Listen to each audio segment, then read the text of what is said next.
온라인으로 함께 예배하는 우리 모든 성도님들 주 안에서 사랑하고 축복합니다. 우리 성도님들 한 주간의 삶 즐거우셨습니까? 네, 한숨 쉬시는 분도 계시고 또 그렇지 못하신 분들도 계시고 오늘날 우리가 참 웃을 일이 그렇게 많은 것 같지 않아요. 기뻐할 일이 그렇게 많은 것 같지 않습니다. 우리 성도님들 언제 웃어보셨습니까? 기억나십니까? 언제 마음에 기쁨이 넘치셨습니까? 기억도 안 나시진 않으시죠? 오늘날 우리에게 이 기쁜 일이 별로 없는 것 같습니다. 모두가 힘들어하고 어려운 시대, 우리가 웃지도 못하고 살아가고 있는 것 같습니다. 근데 이럴 때 우리의 삶이 잘 풀리면요, 얼마나 기쁠까요? 다들 사업이 다 안 된다고 하는데 내가 하는 사업들마다 그냥 대박이 나는 거예요. 소위 빵빵 터지는 겁니다. 그 얼마나 기쁠까요? 또 다들 취직이 안 된다고 하는 이때에, 청년 실업이 높은 이때에 막 느는 곳마다 막 서로 오라고 전화가 오는 겁니다. 얼마나 기쁠까요? 또 승진도 잘 되고 또 요즘 또 주식이 유행이지 않습니까? 그냥 무심코 내가 주식을 조금 이렇게 딱 투자를 했는데 하는 곳마다 상한가를 치는 거예요. 상한가를. 그러면 그 삶의 기쁨과 평안함이 넘칠 겁니다.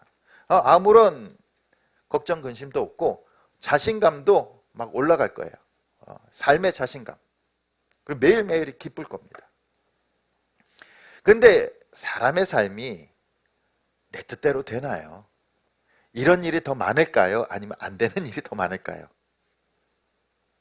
솔직히 얘기하면은 우리의 계획대로 되는 일보다 안 되는 일이 더 많이 있잖아요. 반대로 사업을 하는 것마다 안 되는 거예요. 하는 것마다. 이상하게 남들이 다 잘 된다고 해서 뛰어들면은 안 돼요. 안 돼. 나는 안 돼. 또 이력서를 100군데, 200군데 넣는데 한 군데도 전화가 오지 않습니다. 또 남들이 잘 된다라는 주식에, 좋다라는 주식에 딱 투자했는데 내가 투자하기만 하면은 한가를 쳐요. 내 삶이 그냥 마이너스인 것 같아요. 마이너스 손. 내가 하는 것마다 안 되는. 쉽게 얘기하면 요즘 말로 하면 꽝손. 하는 것마다 안 돼요. 승진도 몇 년째 밀려납니다. 후배가 나보다 더 잘해서 치고 올라가요. 삶에 기쁨이 없어요. 내가 왜 사나? 내가 왜 사나? 회의도 들 수도 있고요. 자괴감이 올 수도 있어요. 거기다가 몸도 안 좋아요. 기쁨이 없어요. 즐거움이 없어요. 즐거움이. 그러다가 내 자신을 자책합니다. 내가 부족하지. 내가 잘못 살았나 보다. 이 자책하다가 나중에는 어떻습니까? 세상을 저주합니다. 이 더러운 세상. 이 몹쓸 세상. 내가 잘못한 게 아니라 세상이 잘못된 거야 하면서 세상에 대한 불만과 저주를 퍼붓습니다. 세상에 대한, 삶에 대한 기대감도 없고 기쁨도 없습니다. 우리 성도님들은 어떻습니까? 기쁨이 있으십니까? 삶에 대한 기쁨, 인생에 대한 기쁨, 아니면은 불만과 세상을 저주하고 계십니까? 근데 이 고난 가운데 기쁨이 넘치는 사람이 있어요. 그가 누구냐면요, 오늘 말씀에 등장하는 이 사도 바울이라는 사람입니다. 고난 가운데 기쁨이 있는 사람. 그는 지금 로마 감옥에 2년 이상 감금되어져 있습니다. 자유를 빼앗겼어요. 밖에 나가지도 못합니다. 앞에 병사들이 지키고 있어요. 근데 그는요, 나는 기쁘다라고 말하고 있어요. 기쁘다. 기쁘다. 감옥과 기쁨, 이게 어울리는 단어입니까? 감옥에 있는 사람이 기쁠까요? 밖에 있는 사람이 기쁠까요? 어울리지 않는 단어예요. 바울이 왜 고난을 당하고 있습니까? 왜 감옥에 갇혔습니까? 그가 죄가 있어서요? 아니에요. 죄가 없어요. 그는 예수 그리스도의 복음을 전하다가 교회를 세우고 복음을 전하고 주님께 충성을 다하다가 감옥에 갇힌 거예요.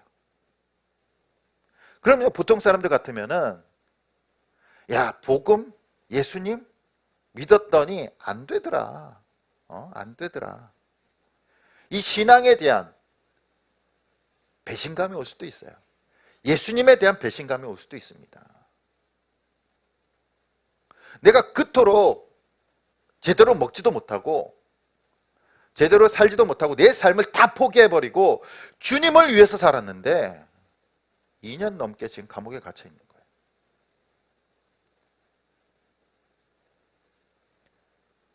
신앙? 그거 별거 아니더라. 예수님을 위해서 살았더니 내 인생 망가졌어. 그렇게 이야기할 수도 있다라는 겁니다. 그런데 사도 바울은 자유를 잃은 채 2년 넘게 감옥에 있으면서 그는 항상 기뻐요. 항상 기뻐요. 뭔가 이게 나사가 풀린 사람처럼. 그렇다고 사도 바울이 그런 건 아니죠. 그의 몸은 자유가 없고 갇혀있지만 그 순간, 갇혀있는 그 순간 그 자리에 하나님께서 그와 함께 하신다라는 그 마음, 그 믿음, 그 신앙이 있기 때문에 그는 감옥이든 자유의 몸이든 어디에 있든지 상황을 뛰어넘어서 늘 기쁨이 넘쳤어요. 기쁨이 넘쳤어요. 하나님을 신뢰했기 때문입니다. 그렇기 때문에 감옥에서도 기뻐할 수 있는 거예요. 고난 가운데 기뻐할 수 있는 겁니다. 그리고 오늘 말씀에 보면 나의 형제들아 주 안에서 너희도 기뻐하라 라고 말하고 있어요. 이 말은 뭡니까? 내가 지금 겪고 있는, 누리고 있는 기쁨을 너희들도 함께 누렸으면 좋겠다는 거예요. 함께 누렸으면. 그는 어느 곳에 있든지 무엇을 하든지 항상 그 기쁜 상태를 유지하고 있어요. 얼마나 좋습니까? 항상 늘 기뻐요. 늘 마음이 구름 위를 걷는 것 같아요. 우리 성도님들도 그러길 원하지 않으십니까? 변함없는 기쁨, 상황과 배경과 환경을 따라가지 않는 그 기쁨, 절대적인 기쁨을 누리고 있어요. 절대적인 기쁨. 근데 오늘날 보면은 사람들은 늘 상황과 배경과 그 다음에 환경에 따라서 그 기쁨이 바뀌어요. 근데 바울은 바뀌지 않아요. 왜 그렇습니까?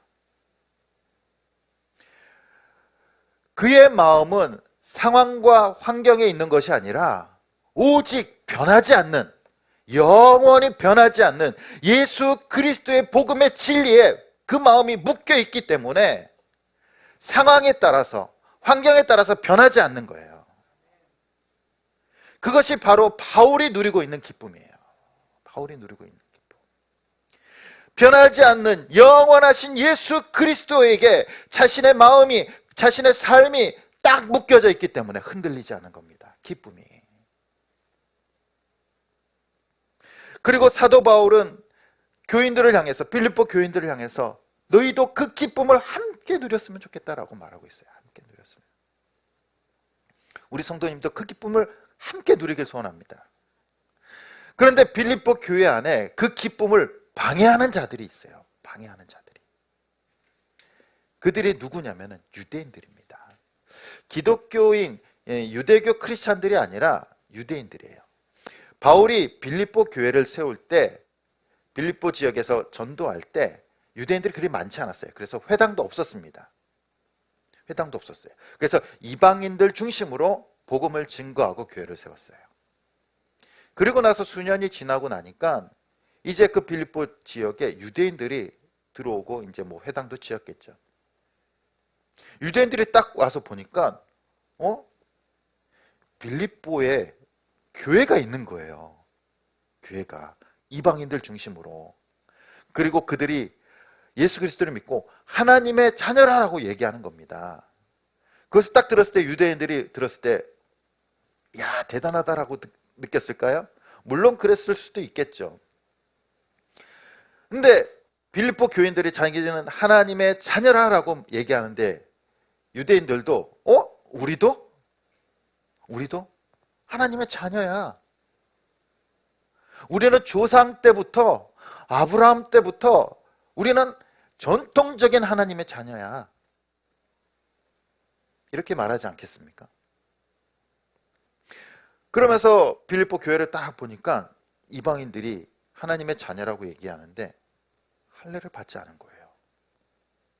할례를. 그러면서 유대인들이 그 빌립보 교회 교인들을 향해서 야, 우리가 수천 년 동안 하나님의 자녀로서 하나님의 백성으로서 딱 살아왔는데 하나님의 백성의 징표가 바로 할례야. 그러니까 너희도 할례를 받아야 돼 라고 이야기하는 겁니다. 그 상황 속에서 바울이 없어요. 바울은 전도 여행을 다니는 겁니다. 감옥에 있는 거예요. 빌립보 교인들이 그 유대인들의 말을 딱 들으면 어떨까요? 그럴 것 같잖아요.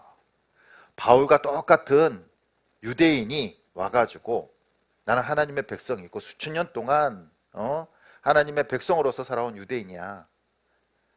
그 하나님의 백성이 되려면은, 진짜 백성이 되려면은 너희 할례를 받아야 돼.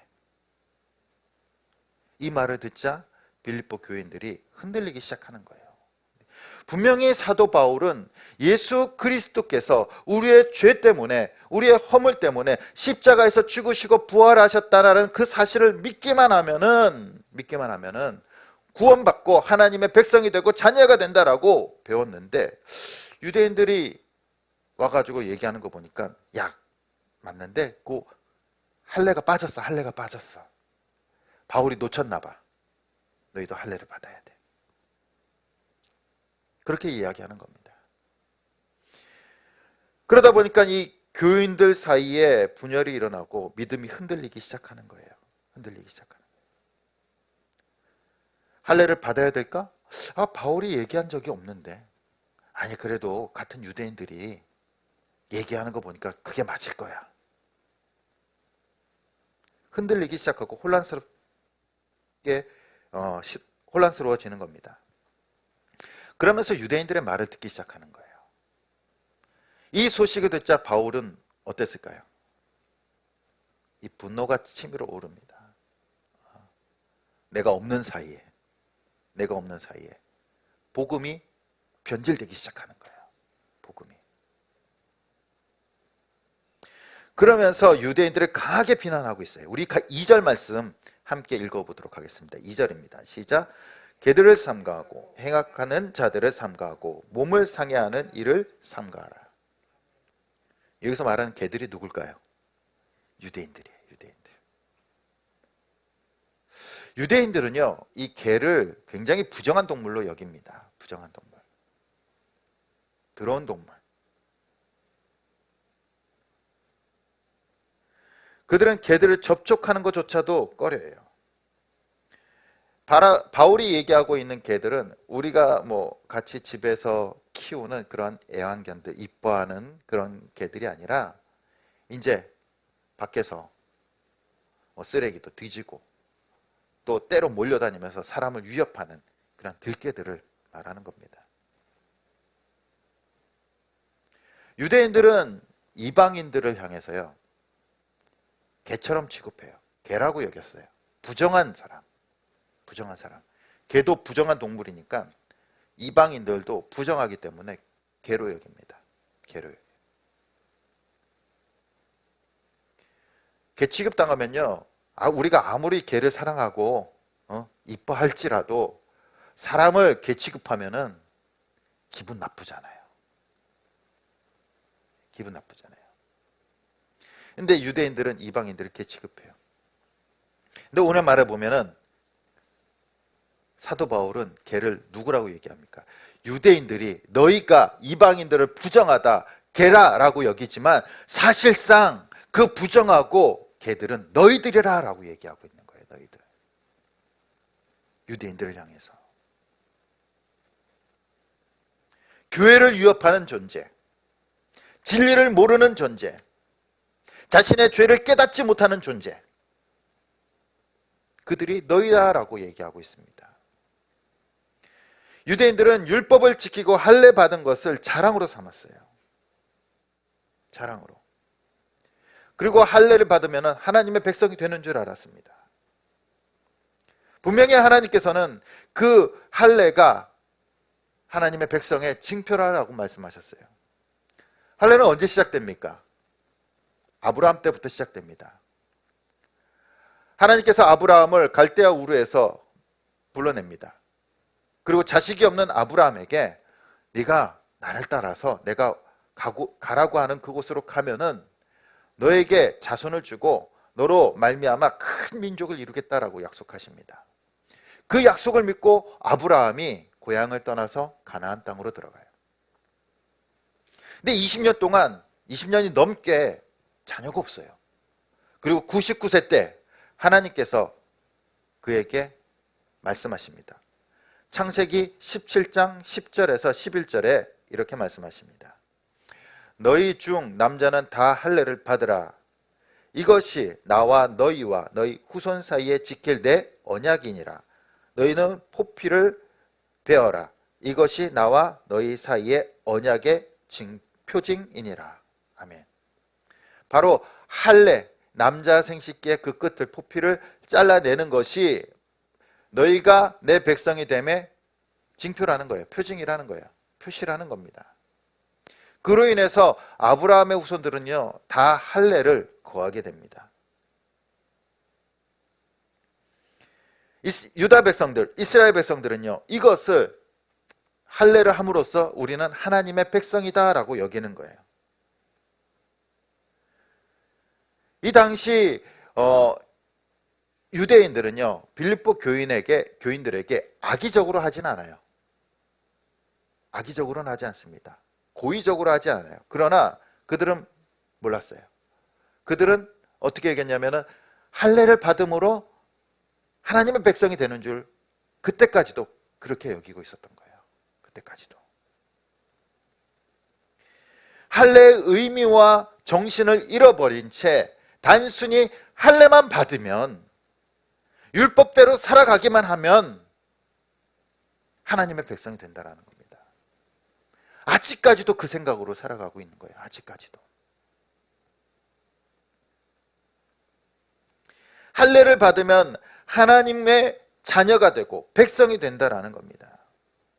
그런데 하나님께서는요, 계속해서 이전부터 예언자들을 통하여 그런 종교적인 의식들을 죄악처럼 여기셨어요. 그렇게 하지 말라라고 여기셨습니다. 예레미야 4장 4절에 보면 이렇게 말씀하십니다. 유다인과 예루살렘 주민들아, 너희는 스스로 할례를 행하여 너희 마음 가죽을 베고 나 여호와께 속하라. 그리하지 아니하면 너희 악행으로 말미암아 나의 분노가 불같이 일어나 사르리니 그것을 끌 자가 없으리라. 아멘. 하나님께서 지금 막 분노하고 계세요. 화를 내고 계십니다. 그리고 이스라엘 백성들에게 뭘 요구하십니까? 할례를 하래요. 그 할례가 뭡니까? 육체의 할례가 아니라, 남자의 생식기의 포피를 잘라내는 그 할례가 아니라 마음을 잘라내래요. 마음을.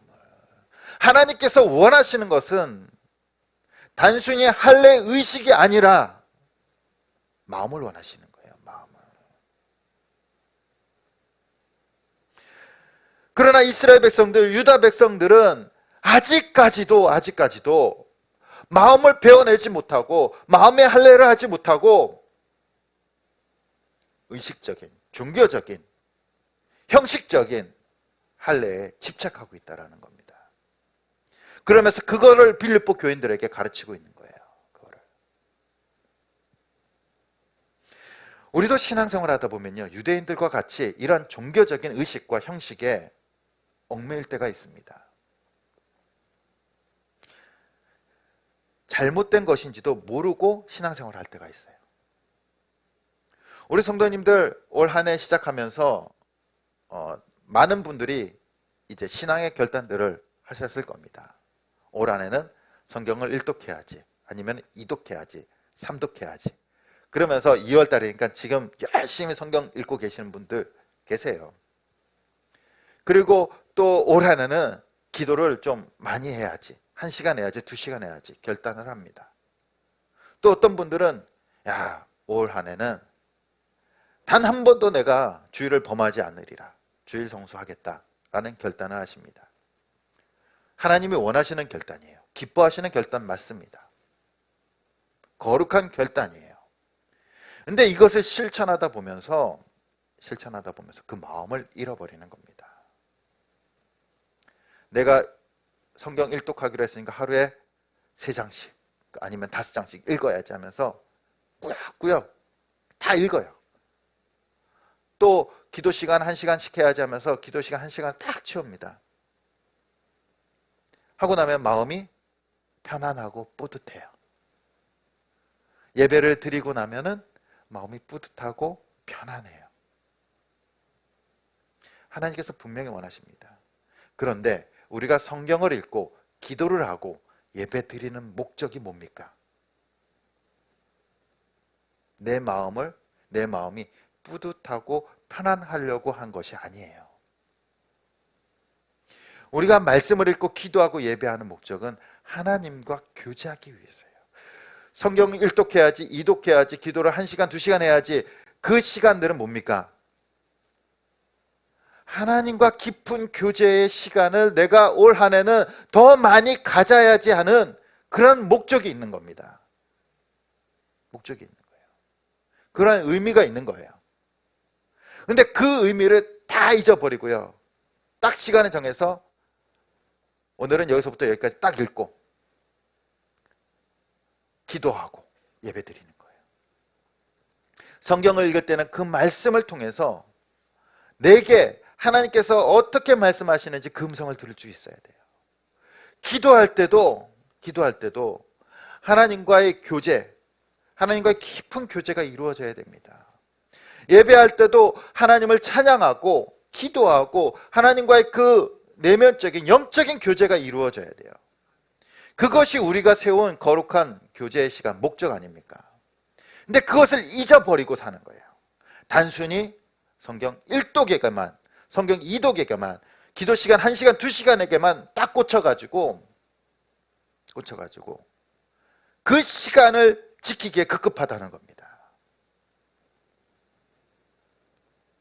그 결단과 그 결심은요, 하나님께서 원하시고 기뻐하시는 것이지만 그것을 행함에 있어서 마음을 잃어버린 거예요. 마음을. 하나님과의 교제의 시간이 아니라 그것을 하고 나면 나의 자기만족의 시간이 되어버리는 거예요. 자기만족의 시간. 이것이 뭡니까? 바로 유대인들의 모습이라는 겁니다. 유대인들의 모습. 형식에 사로잡혀서 의식에 딱 잡혀가지고 그것만 하면은 나는 하나님의 백성이야. 성경 1독하면은 나는 하나님의 백성이야. 내 할 임무를 다 했어 라고 생각하는 거예요.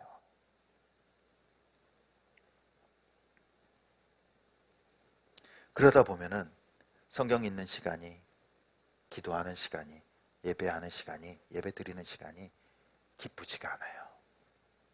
기쁘지가 않아. 하나님과의 교제의 시간이 아니라 내가 세운 목적, 목표를 행하는 의무의 시간이 되어버리는 겁니다. 의무의 시간. 이것이 바로 유대인들의 모습이라는 겁니다. 바울은 그렇게 하지 말래요. 그렇게 하지 말래요. 진정한 기쁨을 찾기를 원하고 있습니다. 그래서 3절에 이렇게 얘기합니다. 우리 3절 말씀 같이 읽어보도록 하겠습니다. 하나님의 성령으로 봉사하며 그리스도 예수로 자랑하고 육체를 신뢰하지 않는 우리가 곧 할례파라. 아멘. 우리가 곧 할례파라라고 말하면서 뭐라고 얘기합니까? 하나님의 성령으로 봉사하며 라고 말합니다. 하나님의 성령으로 봉사하는 자가 할례파래요. 할례파. 바울이 얘기하는 할례파는 유대 종교의식의 할례를 의미하는 것이 아니죠. 예수 그리스도를 믿고 죄악을 잘라내버리고 하나님의 백성이 된 자들, 그러한 자들이 진짜 할례파라고 말하고 있는 겁니다. 그리고 그 할례파 사람들은, 진짜 할례파는 하나님의 성령으로 봉사한대요. 근데 이 봉사라는 말은 라트리오에인이라는 이 말인데, 이 말은 예배랑 같이 쓰여요. 예배랑. 그래서 성령으로 봉사한다라는 것은 성령으로 예배한다라는 말이에요. 요한복음 4장 24절에 보면은 영과 진리로 예배한다라고 말씀하시잖아요. 하나님께서. 그리고 그러한 자들을 찾으신대요. 바로 영과 진리로, 성령과 진리로, 하나님의 말씀으로 예배하는 자들, 그러한 자들이 진짜 할례파라고 말하고 있는 겁니다. 고대 이스라엘 백성들은 하나님의 백성으로 부르심을 받았어요. 그리고 그들에게 율법을 주셨고 할례를 주셨어요. 하나님께서 그들에게 율법을 주시고 할례를 주신 이유, 그들을 하나님의 백성으로 삼으신 이유가 무엇일까요? 무엇일까요? 큰 나라를 세우기 위해서? 아니에요. 하나님께서 그들을 부르신 이유는, 율법을 주시고 할례를 주신 이유는 하나님의 거룩한 백성으로서 하나님을 예배하기 위해서 그들을 부르셨어요. 예배하기 위해서. 그런데 이스라엘 백성들은 그걸 잊어버렸어요. 예배의 정신, 예배의 마음을 잊어버렸어요. 단순히 종교적인 형식과 제사와 그리고 할례와 율법을 지키면은 자신들은 의무를 다했다라고 여겼다는 겁니다. 그리고 그것을 행하는 자들이 하나님의 백성이라고 여겼어요. 하나님께서 원하시는 것은 그것이 아니라 마음이에요. 마음. 예배하는 마음, 하나님을 찾는 마음, 하나님을 사랑하는 마음, 하나님과 교제하는 마음.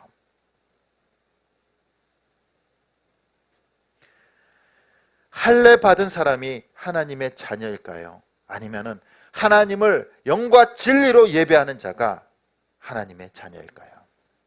누가 하나님의 자녀입니까? 유대인들은 형식은 있었지만 그 정신을 잃어버렸습니다. 그래서 예수님께서 이 땅에 오셔서 많은 제자들을 가르치시잖아요. 근데 뭘 가르치십니까? 거의 다 보면요, 율법을 폐하신 것이 아니라 율법의 정신을 말씀하세요. 율법의 정신을. 이스라엘 백성들이 잃어버렸던 율법의 정신, 하나님을 사랑하고 내 이웃을 사랑하라는 정신, 종교적인 습관과 형식이 아니라 하나님께서 그들에게 말씀해 주신 그 의도와 정신을 찾으라라고 새롭게 해석해 주시는 거예요. 새롭게. 그들이 잃어버렸던 것을.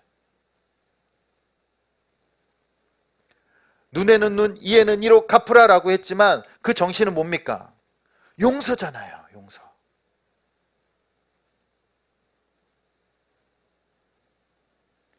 이스라엘에게 할례를 주신 이유는 하나님의 백성으로서 예배하고 하나님과 함께 기뻐하고 하나님의 영광을 나타내는 백성으로 삼으신 건데, 이스라엘 백성들은 그것을 잊어버리고 자신은 할례를 받고 율법을 지킴으로써 하나님의 백성이 되었다라는 자기 만족에 빠져 있는 거예요. 종교적인 의식에 빠져 있는 겁니다. 그렇기 때문에 이제는 그 할례의 정신, 하나님의 백성으로서의 정신, 의미, 목적, 예배하는 자, 예배하는 자로 살아가는 자가 진짜 할례파다라고 얘기하고 있는 겁니다. 바울은 또한 골로새서 2장 11절에서 12절에 이렇게 말하고 있습니다.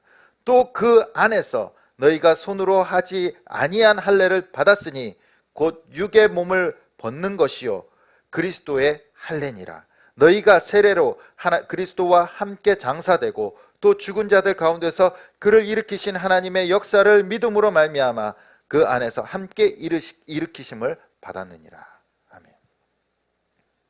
바로 골로새서에 말하는 그 할례가 뭡니까? 육체의 할례가 아니라 그리스도의 할례라고 말합니다. 예수 그리스도를 믿고 예수님께서 나를 위해서 십자가에서 죽으시고 부활하셨다라는 사실을 믿고 시인하는 자들, 그 자들이 그리스도의 할례를 받은 자들이래요. 그런 자들이 누굽니까? 바로 저와 여러분들이잖아요. 육체의 할례파가 아니라 이제는 영적인 할례파, 예수 그리스도의 할례파, 예수 그리스도로 말미암아 하나님의 백성이 된 증표를 가지고 있는, 구원의 증표를 가지고 있는, 언약의 증표를 가지고 있는 할례파, 그것이 바로 저와 여러분들입니다. 그리고 그 예배를 드리고 있습니다. 영과 진리로. 그리고 그 할례파들은 무엇을 해야 됩니까? 하나님의 성령으로 봉사하며 그리스도 예수를 자랑하고 전도하고 자랑하는 자가 하나님의 백성이다라고 말하고 있는 겁니다. 그리고 사도 바울은 그들이 누구라고요? 빌립보 교회 너희들이야. 너희가 진짜 할례파야. 왜 그렇습니까? 지금 빌립보 교회 교인들은 사도 바울과 함께 그 선교에, 전도에 협력하고 있잖아요. 협력하고 있잖아요. 전도하고 있잖아요. 그렇기 때문에 유대인들 말 들을 필요 없어. 너희가 진짜 할례파야. 너희가. 하나님께서 우리를 부르신 목적과 그 의미와 그 정신을 쫓아가고 있는 너희와 나, 우리가 진짜 할례파다. 그러니까 흔들리지 말라라고 말하고 있습니다. 그리고 그 안에 진정한 기쁨이 있다라고 말하고 있는 겁니다.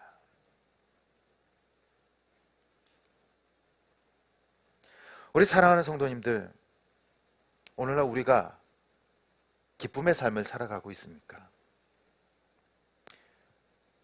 아마 이 어려운 시대에 혼자 기뻐하면은 조금 안 좋게 볼 수도 있어요. 그렇죠? 그런데 정말 그리스도인이라면은 이 어려운 가운데서도 기뻐할 수 있어야 됩니다.